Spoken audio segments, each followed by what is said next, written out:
प्रभु यीशु के पवित्र नाम में आप सबका आज के आगमन काल के 19वें दिन में हार्दिक स्वागत है।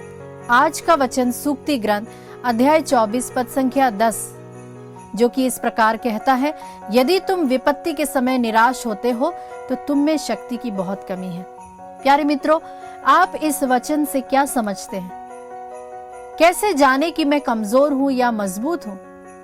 यह जरूरी नहीं है कि जो वचन याद करते हैं वही स्ट्रांग है, जो केवल प्रीचिंग करते हैं वही बहुत शक्तिशाली है, जो उपवास करते हैं वही बहुत सामर्थ्यवान है, या जो भिन्न भिन्न भाषाएं बोलते हैं वे बहुत मजबूत हो।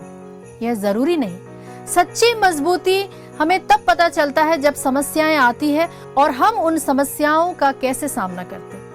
परेशानी के बीच हमारी जुबान कैसे बोलती है, हमारा मन कैसे सोचता है, यही हमारी वास्तविक शक्ति को प्रकट करता है। आज के मनन चिंतन में मैं आपका ध्यान एक ऐसे व्यक्ति की ओर ले जाना चाहती हूं जो केवल 17 वर्ष का था, जिसे गुलामी में रखा गया था। वहां उसे काम मिला और वह अपने कार्य में इतना निपुण, वह ईमानदार था कि राजा उससे प्रसन्न हुआ और बोला कि तू अब दरबार में नहीं बल्कि मेरे सामने खड़ा रहेगा। जब वह राजा के सामने सेवा करने लगा तब लोग उससे जलने लगे। वह कोई और नहीं, नबी दानियल था। प्यारे मित्रों, जब लोग आपसे ईर्ष्या करें तो दुखी मत होइए। यह आपके लिए खुशी की बात है, क्योंकि ईर्ष्या वही करते हैं जहां लोग समझते हैं कि आप उनसे बेहतर हैं और कोई तो है जो आपके काम को सराह रहा है, ऑब्जर्व कर रहा है। जब कोई आपसे ईर्ष्या करे तो आप उसे नुकसान ना पहुंचाए, बल्कि ईश्वर के सामने जाकर उसके लिए प्रार्थना करें कि हे प्रभु, तू उसे भी वही आशीष दे जो तूने मुझे दी है। कई बार ईश्वर ऐसे लोगों को हमारे जीवन में भेजता है ताकि हम अपनी वास्तविक पहचान और क्षमता को समझ सके। जब लोगों को दानियल से जलन हुई तो उन्होंने उसके खिलाफ एक फरमान तैयार किया।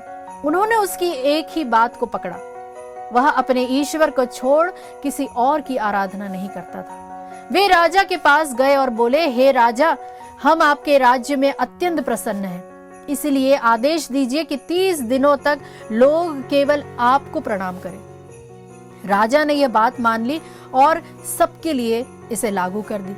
लेकिन जब दानियल ने यह सुना तो वह न डिस्टर्ब हुआ, न परेशान हुआ, बल्कि पहले की तरह यरूशलेम की ओर खुलने वाली खिड़की के सामने घुटने टेककर ईश्वर से प्रार्थना करता रहा। लोगों ने उसे पकड़ लिया और राजा के पास ले गए।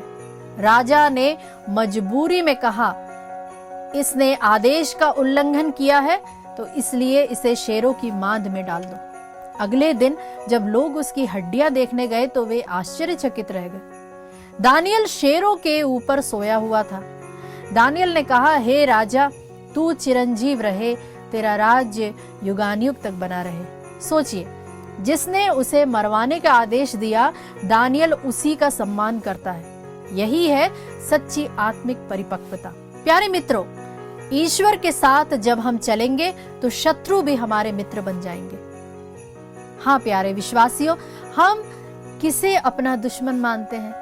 यदि हम ईश्वर के साथ चलना सीख ले तो दुश्मन भी मित्र बन सकते हैं। वचन हमें कहता है, जिसका चाल चलन ईश्वर को प्रसन्न करता है, ईश्वर उसके शत्रुओं से भी उसका मेल करा देता है। जिस दिन हम इस परिपक्वता तक पहुंच जाएंगे तो समझ लीजिए कि ईश्वर ने हमारे जीवन में अपना बड़ा कार्य पूरा किया है। इस आगमन काल में जो लोग हमें परेशान करते हैं, हमें चोट पहुंचाते हैं, हमें परेशानी में डाल देते हैं, उन सबों के लिए आइए हम आशीष का कारण बने। ईश्वर से हम प्रार्थना करें कि हम उन्हें प्रेम कर सके। प्रभु हमें ऐसी कृपा प्रदान करे।